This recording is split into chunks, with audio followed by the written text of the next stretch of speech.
Okay, so good afternoon, everyone, especially to our instructor, Doc Heidi. Good afternoon, ma'am, and to our classmates, the Bachelor of Public Administration 2B.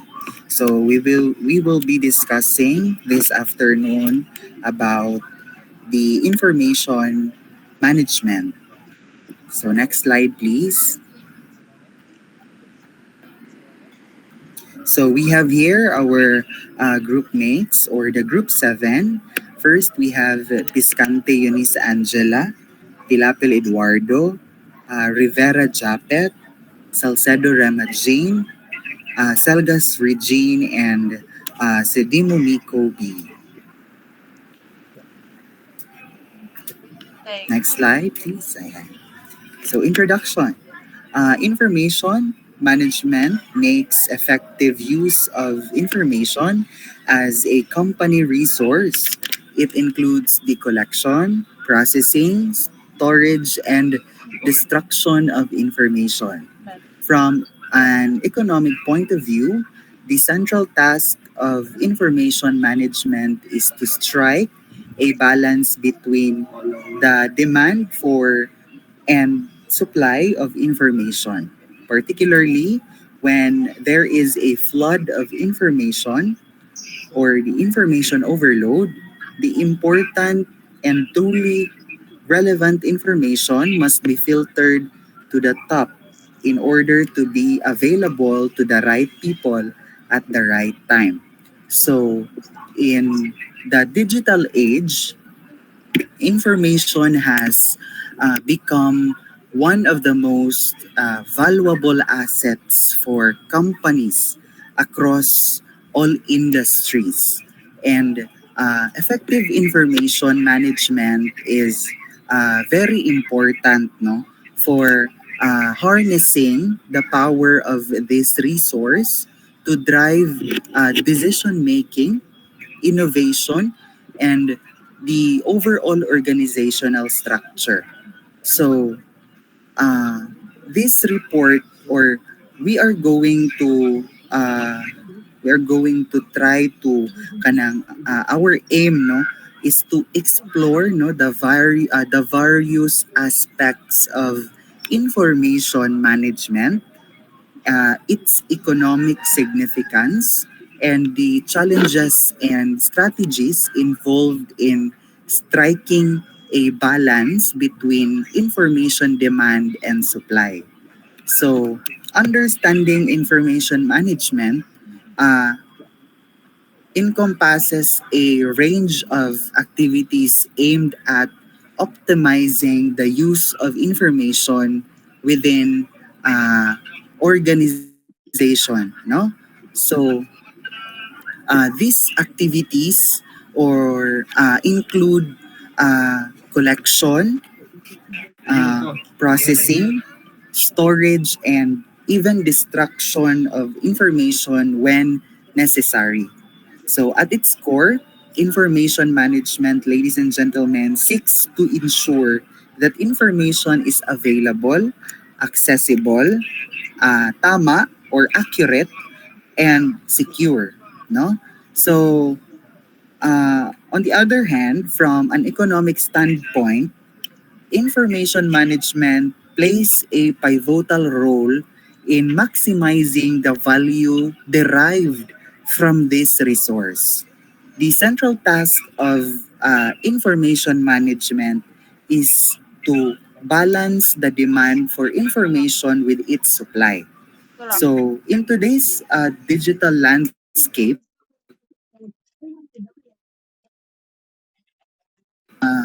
kumbaga, a common challenge, no?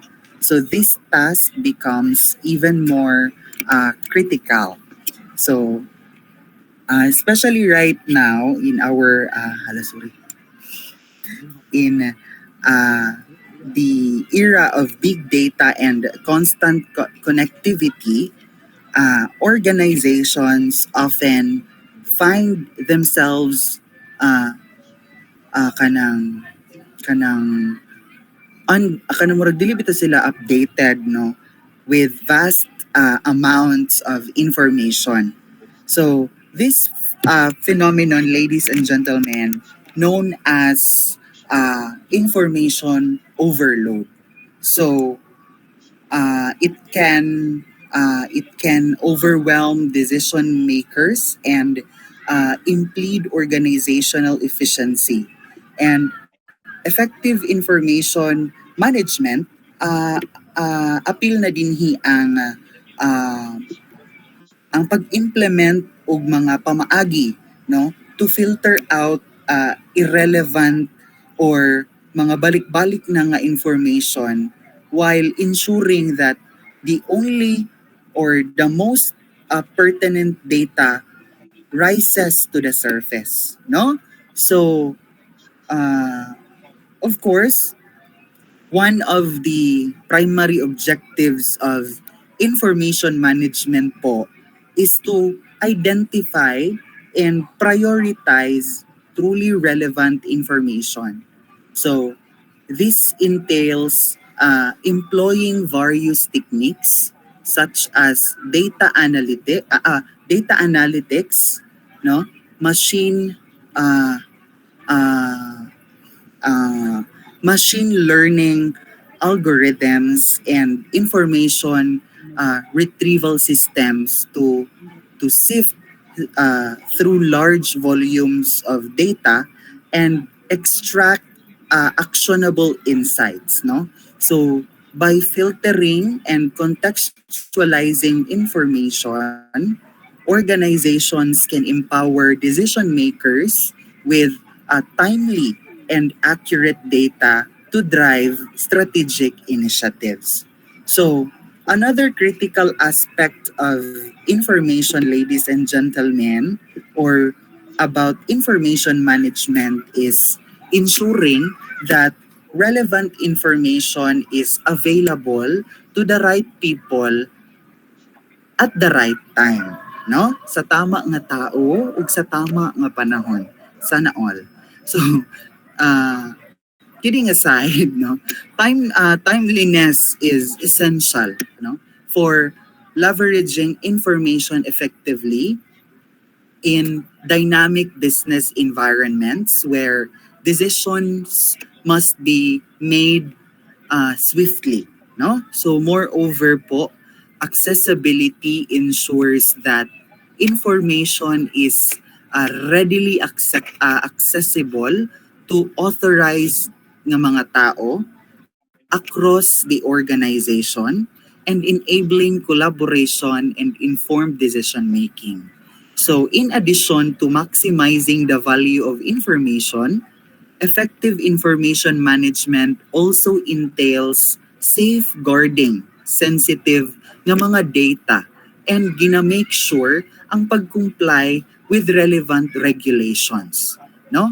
So data security measures such as access controls and regular audits is very important sa pagprotektar sa mga confidential nga information from unauthorized access or breaches, no? So furthermore, compliance with data privacy laws and industry regulations is imperative to mitigate to mitigate um, to mitigate legal and reputational risks. So, ladies and gentlemen, information management is indispensable for modern companies seeking to leverage information as a strategic asset by effectively collecting, processing, storing, and disseminating information. Organizations can optimize decision making, enhance productivity, ug makagain a competitive edge in the marketplace. However, achieving this requires a concerted effort, no, to strike a balance between information demand and supply ug ang pag-manage sa mga overload ng mga information ug ang pag prioritize sa data security and compliance. So, To navigate the complexities of the digital landscape, robust information management practices will be essential for sustaining success in the long term. Okay, so next slide, please. So we have here examples of information management. First is all relevant information should be available for a meeting in order to reach tangible decisions. Scattered in inconsistent information causes confusion and hinders decision making. To be able to proceed efficiently, all information must be available centrally instead. The task is to ensure that everyone involved receives exactly the right information at an early stage. So, um, meetings serve as a crucial forums for decision making ug ang kaning collaboration sa isa ka grupo or organizations. However, ang effectiveness of meetings heavily relies on the availability of relevant information to all participants. Scattered and inconsistent information can impede decision-making processes nga mao ang magtuklod sa confusion or mao'y magdala sa mga members or sa mga participants to confusion and inefficiency. So, in many organizations, information relevant to decision making is often scattered across various platforms, across various departments and individuals. So, this fragmentation can make it challenging for meeting participants to access the information na ilahang kinahanglan, leading to delays and misinformed decisions. Moreover, inconsistencies in data sources can further exacerbate confusion and hinder the alignment of objects and strategies. No? So, sa pag-centralize sa mga information, mag-serve kini as a solution to the challenges posed by scattered and inconsistent data. By consolidating sa mga relevant na information into centralized repository or platform, ang mga organizations can ensure that all meeting participants have access to a single source sa kamatuuran, or should I say, a single source of truth. So this centralization streamlines the decision-making process by providing stakeholders with easy access to the information na ilahang kinahanglan.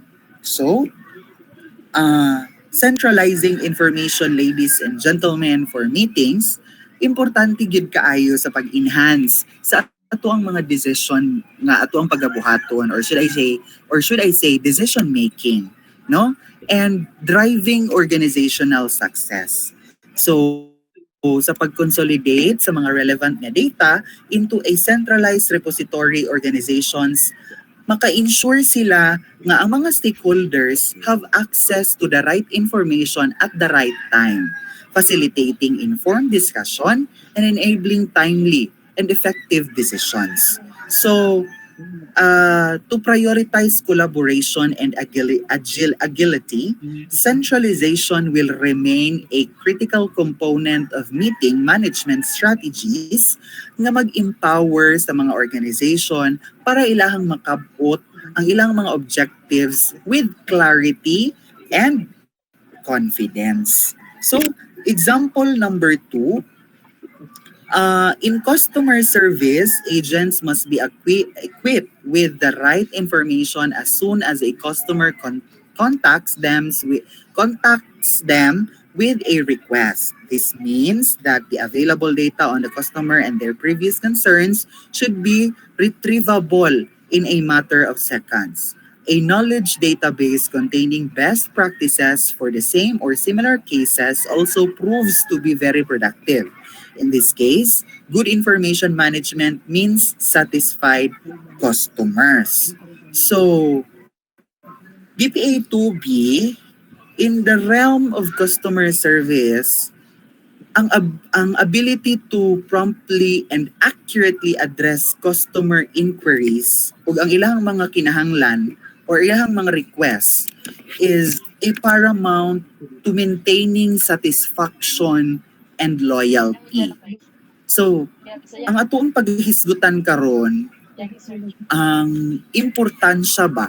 Ang importansya sa pag-equip nato sa ato mga customer service agents with the right information at their fingertips, highlighting the role of efficient information management in ensuring swift and effective resolution of consumer issues.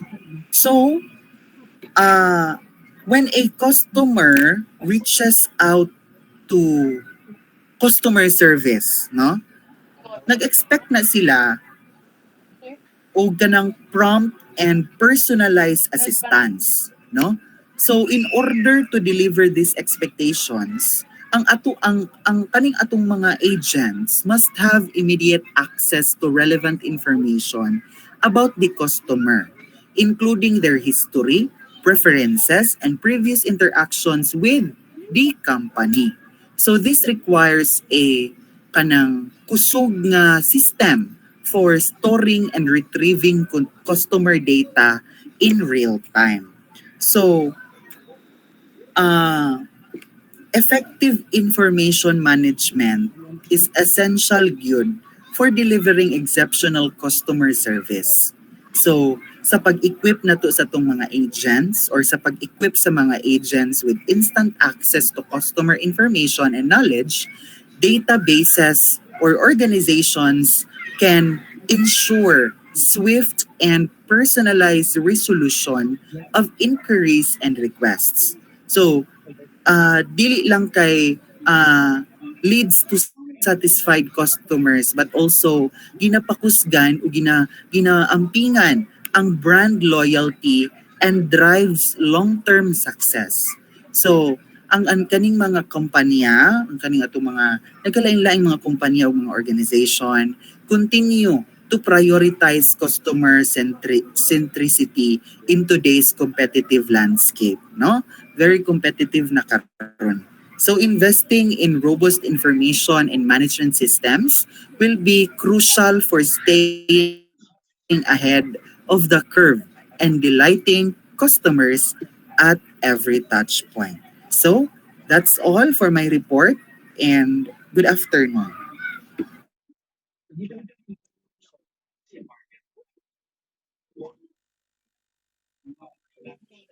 So, good afternoon, everyone, especially to Doc Heidi. Good afternoon, Mom. And this afternoon, I will be discussing about the strategic information management. So, what is strategic information management? It is the art and science of using information as a strategic asset to achieve an organization's goals. It's about going beyond simply storing and organizing data. It's about harnessing information's power to gain a competitive advantage. Information as a strategic resource. Strategic information management treats information not just a passive collection of data, but as an active resource that can be used to make informed decisions, improve processes, and gain a competitive edge. So, information management is of great strategic importance for companies. It is to know who has what information and when. So, information management involves the organization, storage, and dissemination of data and knowledge within an organization. It ensures that the right information is available to right people at the right time. So, for example, and let's consider a large multinational corporation. In such a company, there are various departments, each generating and utilizing different types of information. The marketing department may have data on customer preferences and market trends, while the finance department holds financial reports and budgeting information. So effective information management ensures that employees across different departments can access relevant information we needed.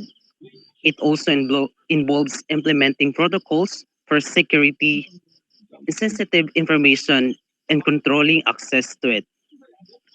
And the focus is on using information as a resource in a target manner in order to achieve the company's strategic goals. This is particularly important in changing market conditions, while new developments that require change management processes.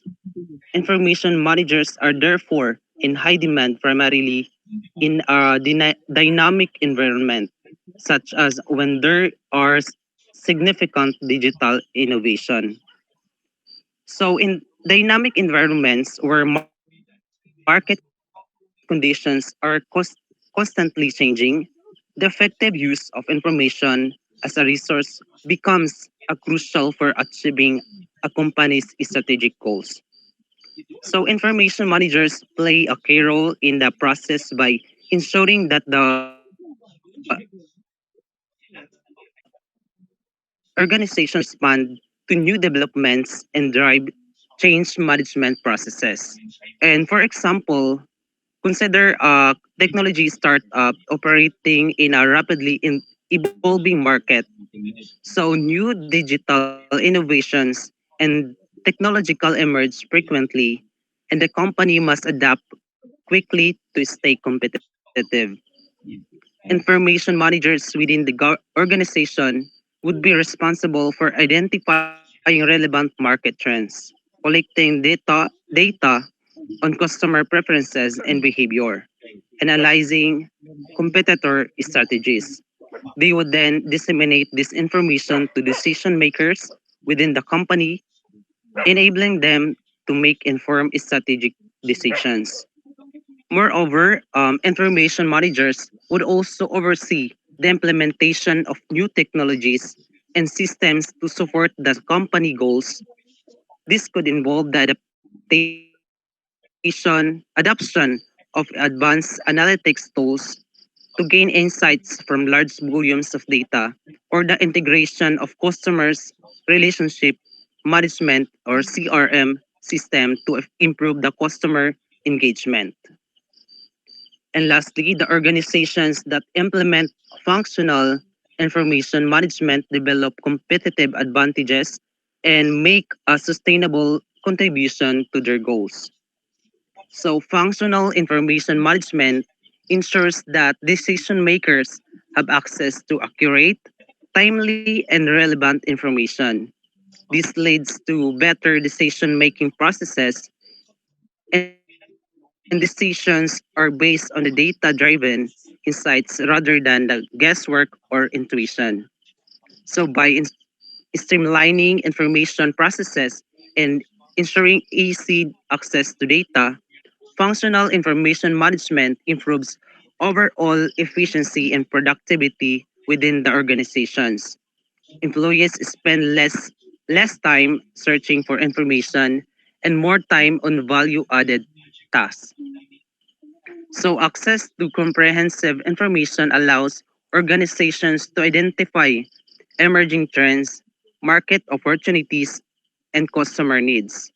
This enables them to innovate and develop new products or services that meet changing demands, staying ahead of competitors.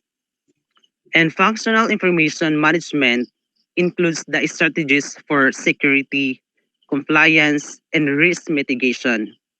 By safeguarding sensitive information and ensuring regulatory compliance, organizations minimize the risk of data breaches and legal issues and reputation damage.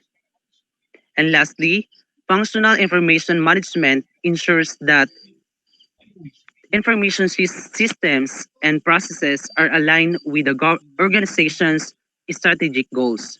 This alignment enables the organization to focus its resources on initiatives that support its long-term objectives and driving sustainable growth. And that's all my report. So, good afternoon, everyone. This is Selgas Regine Carla, and now let's proceed to information management and knowledge management. So, the areas of information management and knowledge management are closely related, but there are some key differences. So, for example, information management focuses on handling information efficiently and optimizing information flow. So this means that information management kay focus sa kanang pag-handle of information efficiently, which essentially means pag-organize, pag-store, and pag-process and pag-disseminating data and knowledge in a way that maximizes its value and utility for an organization. This involves implementing strategies, technologies, and processes para i-ensure that the right information reaches the right people at the right time, enabling better decision making, improve communication, and enhance overall performance. So, knowledge management, on the other hand, involves a deeper level. It interprets information and applies it to arrive at concrete solution and accomplish tasks. So, both pasabot, knowledge management at a deeper level kay nag-involves not only gathering o pag-process of information but also gina-interpret, gina-analyze and gina-apply para mag-solve sa kanang usa ka problem and to achieve desired outcomes. And kani nga process kasagaran kay gi-require og higher level of understanding, critical thinking and expertise. And kani nga context is nagpasabot ni siya nga ako nang sa individuals or organizations kay dili lang nag-consume og data or information but they are actively transforming it into valuable insights and practical solutions. This enables them to make better decisions and enhance their overall performance. Uh, in other words, where information management is about the exchange of or access to information, knowledge management uses knowledge as a way to offer help and guidance during various processes and procedures. As I've said earlier, information management focuses on organizing, sharing, and sa pag-access of data or facts. Ang knowledge management kay nag-emphasize sa pag-utilize of knowledge to provide assistance and direction in different tasks or activities. So it goes beyond just providing information daw, and it also aims to support and pag-guide sa individuals in making informed decisions and improving their understanding and performance. So that would be in my part. Let's give the floor to the next reporter. Please continue. Thank you.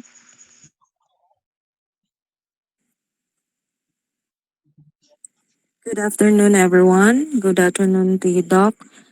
I'll be discussing continually the goals and advantages. So, in increased efficiency, this classic corporate objective is also highly relevant for information management. Process optimization, which focuses on communication and information flows. It helps people get work done faster. Example for this is when I cook meals to save time and cooking multiple meals throughout the week. So it reduces the time, the preparation, and time for cleaning up and etc. And improve situational awareness. So this information management is primarily aimed at ensuring the excellent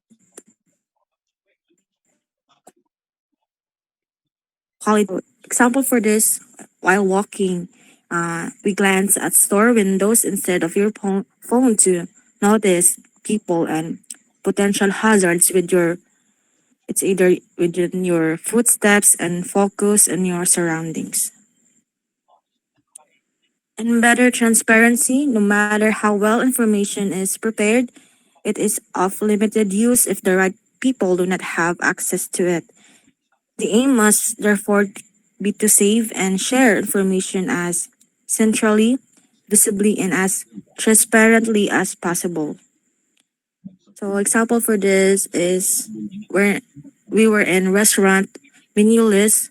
So there are ingredients clearly, including some waitress will ask if you had allergies. So instead of just using vague terms like special sauce, we should ask for the or we should dig more deeper information and facts for well effective avoidance of possible dangers. Next slide please.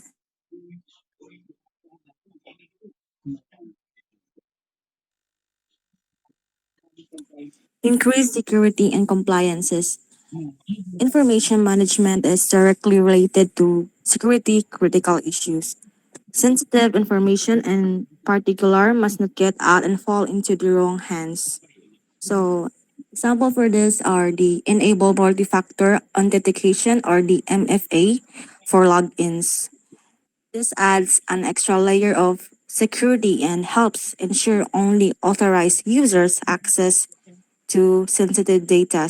So, example for this also is like the Gcash app. It has its pins now pin numbers, right? And before opening it, it also has biometrics optionally and SIM card phone registered code information for every transactions you made to really justify if it was really you, the owner of it was using, and so on.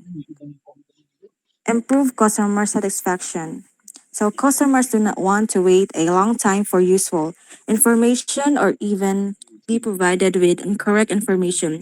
Instead, to provide good service, the right information must be available immediately when needed.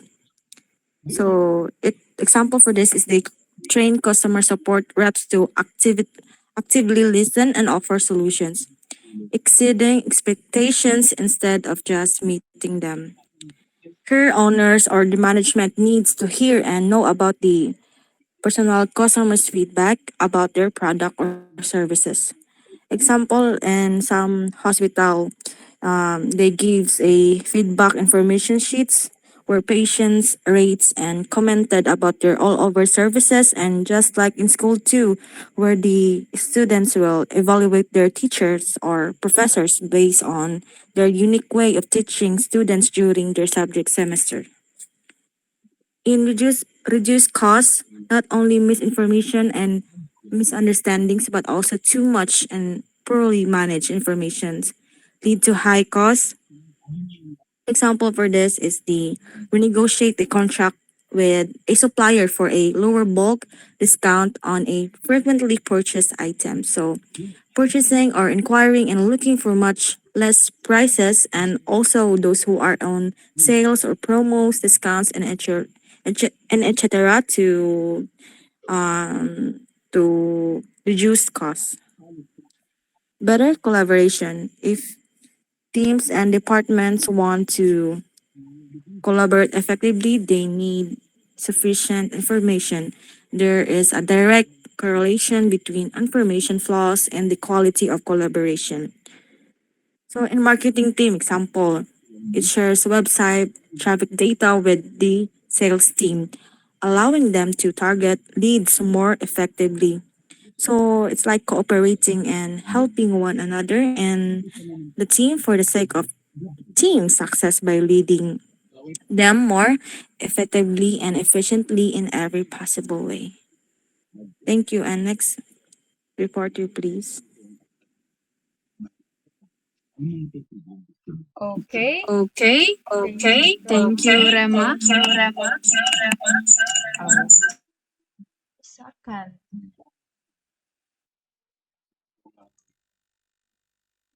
Oh,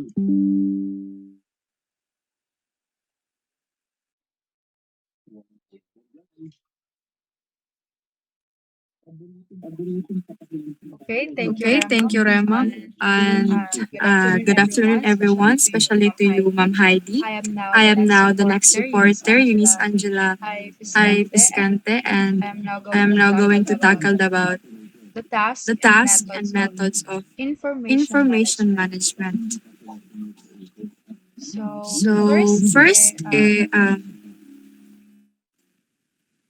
the task the and tasks and methods in order methods in to order achieve to the achieve the goals of goals of information information management, management, uh, uh, the right the right methods are methods are needed. needed. So this So this involves a involves number a of number of tasks, and tasks, and companies should companies cover should as cover as fully fully as as possible. possible. So So we have here we the have here first the one is first one to is to analyze analyze information information requirements. requirements. So So what what information do information we do need we to need be to able be to work able to work effectively? effectively? And the And the second one second is one to is check to check sources of sources of information, information, which which where where does our does our information information come come from? from? The third The one third one is is signing signing information information flows flows and and uh, uh, what what processes and processes and systems do we systems need do we to need to share share information information effectively effectively and and keep it keep up to it up date. to date. The fourth The one is fourth the one is the ensuring ensuring information information quality, quality, which which how can how we can we guarantee that guarantee that everything is everything is accurate, accurate, complete, and up complete, to and up date. to date. The fifth The fifth one one is is have have exchanges exchanges documented and documented and tracked. tracked. Can, Can, so so can a tool can a be tool be used to used to see see who has who has shared which shared which information and information and when? when? Number Number six is six is ensure ensure availability. So availability. how So can it how be can it be ensured that ensured that all all stakeholders are stakeholders are adequately adequately informed? informed? So the So last the one last one is is keeping data keeping up data to up date. to date. So So how can how it can it be be ensured that ensured that everyone everyone involved is involved up is to up date? to date?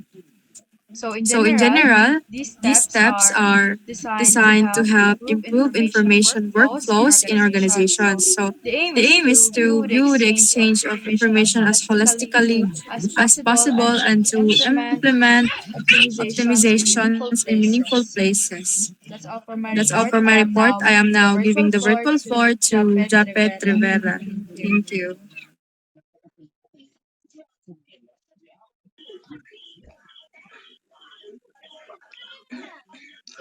Good afternoon, everyone, especially to our instructor, Doc ID.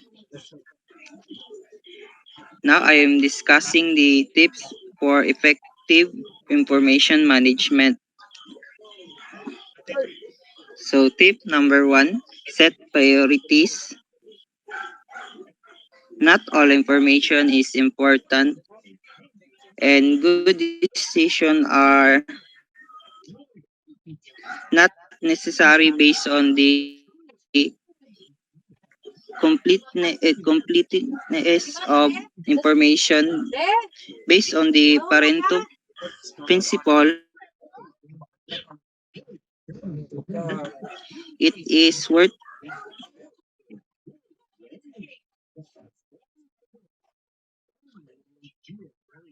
to these priorities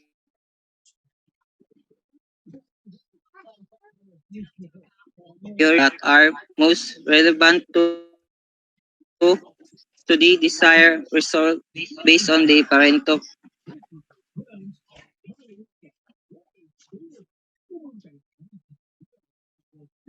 At tip number two, make information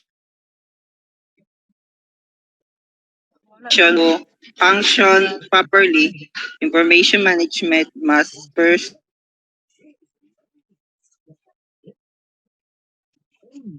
to do this. Companies need to recognize its value only if sufficient if make information management a priority management and allocate sufficient efforts and resources to ensure its success within the organization. Okay, next slide to please. Magbakle, nakaplasip na, magbakle na siya, gikan silahan na silang balay. So next one is tip number three. appoint an information manager. So, information manager is now a job title in its own right. It doesn't have to go so far as to require companies to employ someone who specializes in it. Is, no. Suggest the appointment of an information manager to oversee the organization data and information. This person role would be to ensure that the information is allocated, reliable, and accessible to the relevant parties. This job title is becoming increasingly important as businesses generate more data and the need to manage it effectively become more critical. For example, an, inform- an information manager could be responsible for creating and implementing data management policies, ensuring compliance with regulations such as G- GDPR or General Data Protection Regulation, and overseeing the organization data security. The next one, the fourth one is share and process, process information centrally. So information is often scattered and distributed across too many platforms, as this make it difficult to gain an accurate overview in day-to-day business. Information should be available on standard standardized platform wherever possible. Sug- Suggest that centralizing information process and sharing can help organization gain a more accurate overview of their business operation. When information is distributed across too many platforms, it becomes difficult to manage effectively. Standardizing platforms can help ensure that information is accessible to those who need it, and that is consistent and reliable. For example, a company may choose to use a single database to store all its customer information rather than having it spread across multiple spreadsheets and systems. This make it easier for employees to access customer information and ensures that it is up to date and accurate. Okay, next slide to please. Kung mag-relax, no? Ay, Tip number 5, operate process automation. Time is money. And process automation save both. This mainly applies to repetitive processes and tasks.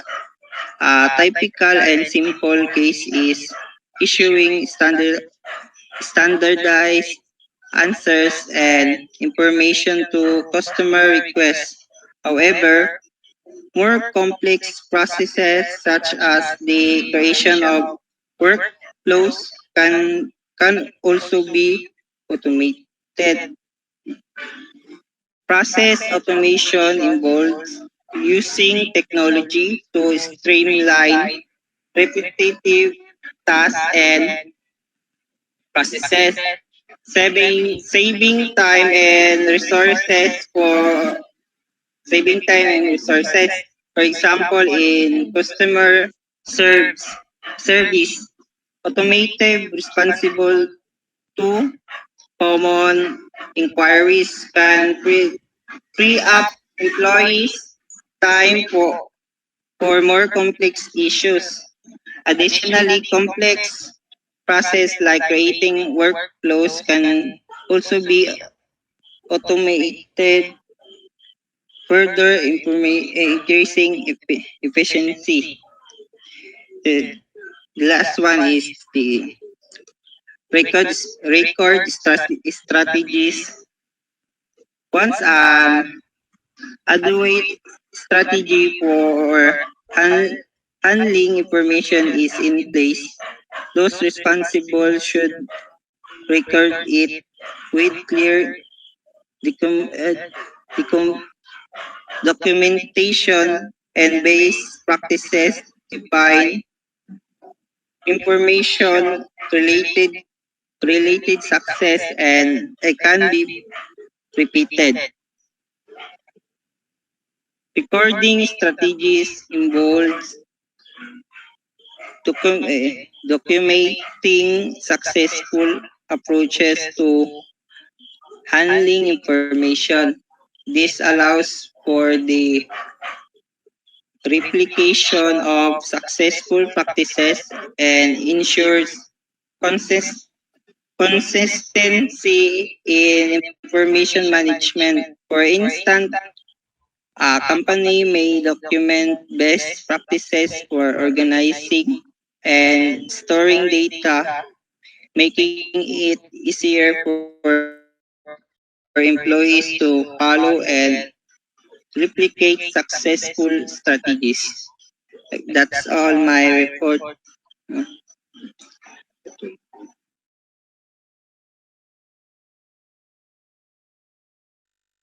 So So it's me it's again, me again, Eunice Angela Eunice Angela Biscante, and Biscante, I'm going to and I'm going continue to my continue my report report about about information information management management tools. tools. So So another another critical critical support for support for information information managers is managers is having a having a suitable suitable software software solutions. So solutions. this So can this can improve improve information information management in management in concrete concrete terms. terms. So So here are here some are some examples of examples of this. So this. first So is first the is the workflow workflow management management system. system. So So it it optimizes optimizes processes and processes and recurring recurring tasks. tasks.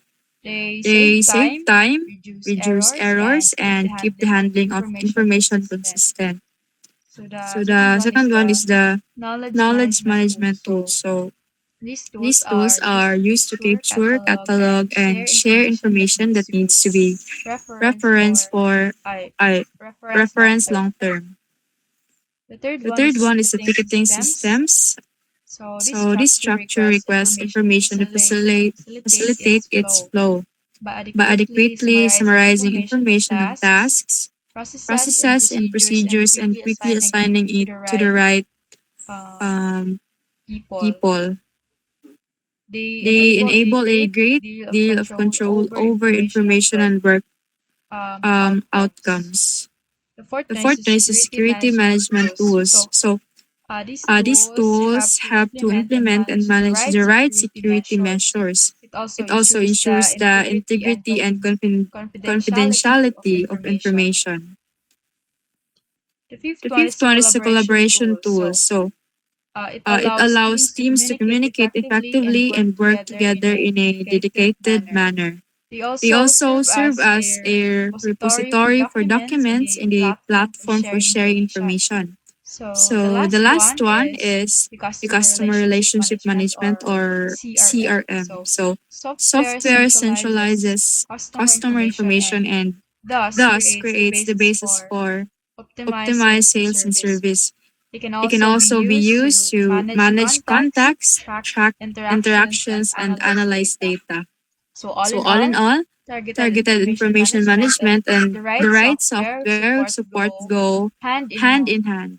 Dedicated Dedicated systems are systems are needed to needed to manage manage information information consistently. consistently. So So that's that's all for all for information information management management tools. tools. So So in in conclusion, conclusion, information information management management plays a plays a vital vital role role in in optimizing optimizing data data utilization, utilization, enhancing enhancing decision decision-making making processes, processes, and and mitigating mitigating risk for risk for organizations. organizations. So by So by implementing the methods that we reporters mentioned earlier, and implementing effective strategies and technologies, businesses can maximize the value of their information assets and maintain a competitive edge in today's data-driven landscape.